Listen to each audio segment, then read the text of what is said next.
44 years ago, the United States and the conservative movement were in dire straits. Both had been betrayed by the Washington establishment and were uncertain whom to trust. Both were internally splintered and strategically adrift. Worse still, at that moment of acute vulnerability and division, we found ourselves besieged by existential adversaries, foreign and domestic. The late 1970s were by any measure a historic low point for America and the political coalition dedicated to preserving its unique legacy of human flourishing and freedom. Today, America and the conservative movement are enduring an era of division and danger akin to the late 1970s. Now, as then, our political class has been discredited by wholesale dishonesty and corruption. Look at America under the ruling and cultural elite today.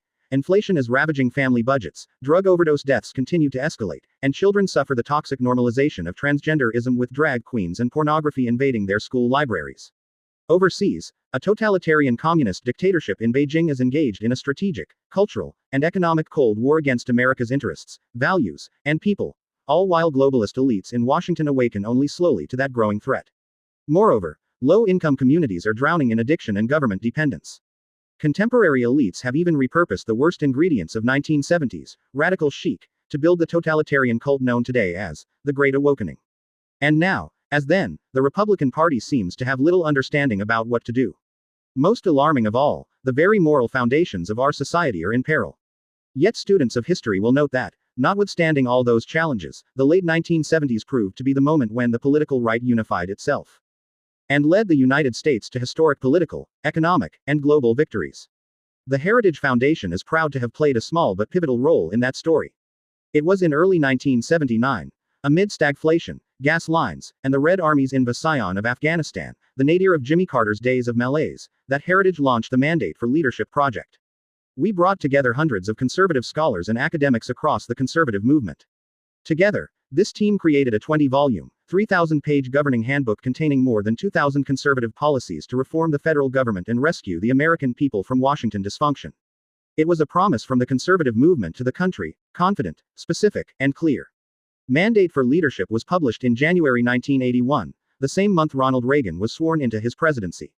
By the end of that year, more than 60% of its recommendations had become policy, and Reagan was on his way to ending stagflation, reviving American confidence and prosperity, and winning the Cold War.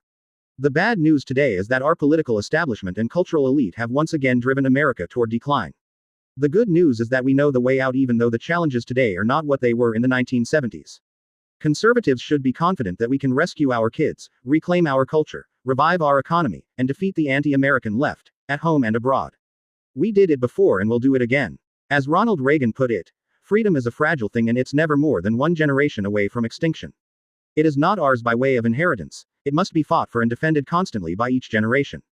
This is the duty history has put before us and the standard by which our generation of conservatives will be judged.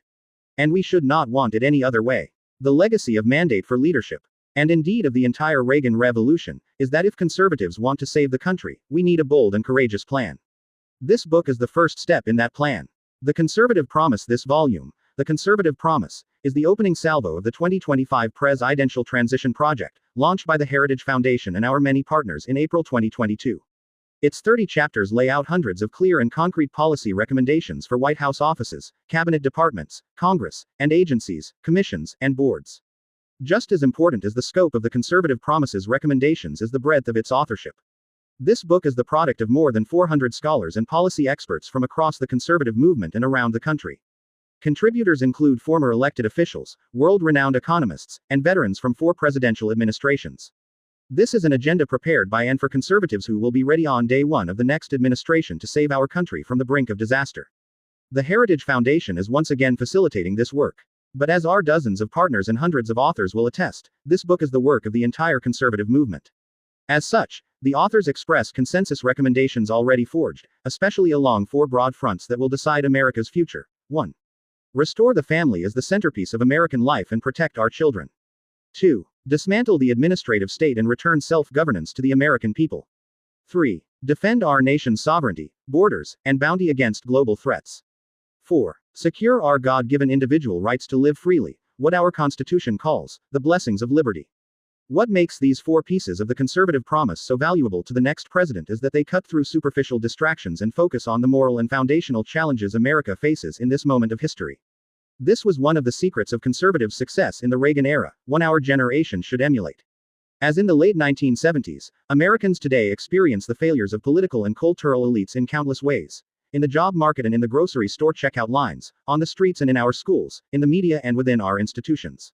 But in truth, these daily dysfunctions are not innumerable problems, but innumerable manifestations of a few core crises. In 1979, the threats we faced were the Soviet Union, the socialism of 1970s liberals, and the predatory deviancy of cultural elites. Reagan defeated these beasts by ignoring their tentacles and striking instead at their hearts. His approach to the Cold War. We win and they lose. His economic agenda. The human dignity of work and its many rewards. His platform in the culture wars. The community of values embodied in these words: family, work, neighborhood, peace and freedom. This book, and Project 2025 as a whole, will arm the next conservative president with the same kind of strategic clarity, but for a new age.